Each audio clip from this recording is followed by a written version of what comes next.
একটি গাড়ির চাকা প্রতি মিনিটে 12 বার ঘোরে। চাকাটি 5 সেকেন্ডে কত ডিগ্রি ঘুরবে? 90 ডিগ্রি, 180 ডিগ্রি, 360 ডিগ্রি, 300 ডিগ্রি। দেখো এখানে কত সহজে সমাধান করা যায়। এখানে বলেছে যে প্রতি মিনিটে 12 বার ঘোরে। আচ্ছা, আমরা আগে জেনে নিই যে চাকাটা একবার যদি ঘোরে তাহলে কত ডিগ্রি? তাহলে 360 ডিগ্রি ঘোরে যদি একবার ঘোরে। তাহলে এখানে প্রতি মিনিট বা 60 সেকেন্ড, তা আমরা আগে ধরে নিই যে 60 সেকেন্ডে কতবার ঘুরছে। তাহলে 60 সেকেন্ডে চাকাটি 60 সেকেন্ডে ঘুরে হচ্ছে 12 বার। তাহলে এখানে 1 সেকেন্ডে কতবার ঘুরবে? 1 সেকেন্ডে ঘুরবে 12/60। তাহলে 5 সেকেন্ডে কতবার ঘুরবে? 5 সেকেন্ডে ঘুরবে 12 ইন্টু 5/60। তাহলে আমরা এখানে যদি 12কে যদি কাটি তাহলে 5 আসে। 5কে যদি আমরা এই 5 দিয়ে কাটি তাহলে 1 হয়।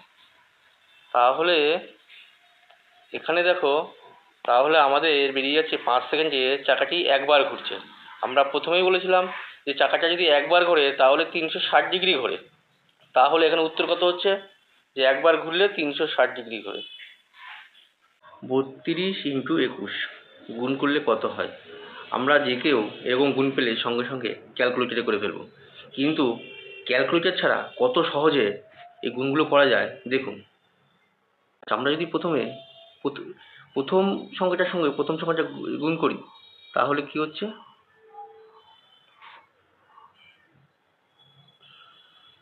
তাহলে কি হচ্ছে? 3 ইন্টু 2, 3 ইন্টু 2, 3 দুগুণে 6। আচ্ছা, তারপরে আমরা যদি দ্বিতীয় সংখ্যার সঙ্গে দ্বিতীয় সংখ্যা গুণ করি তাহলে 2 ইন্টু 1 কত হচ্ছে? 2 একে 2।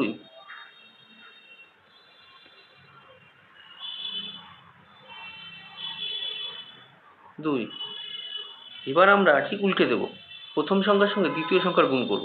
আচ্ছা, প্রথম সংখ্যার সঙ্গে যদি দ্বিতীয় সংখ্যা গুণ করি তাহলে কত হচ্ছে? 3 একে 3। আচ্ছা, যোগ দ্বিতীয় সংখ্যার সঙ্গে যদি প্রথম সংখ্যা গুণ করি কত হচ্ছে? 2 দুগুণে 4। তাহলে টোটাল কত হচ্ছে? 7। আচ্ছা, 7টা আমরা এই মাঝখানে বসিয়ে দিই। তাহলে কত হলো? 32 ইন্টু 21 ইকুয়াল টু 672। ভিডিওটি ভালো লাগলে সাবস্ক্রাইব করুন এবং কমেন্ট করে জানান আপনার কেমন লাগলো।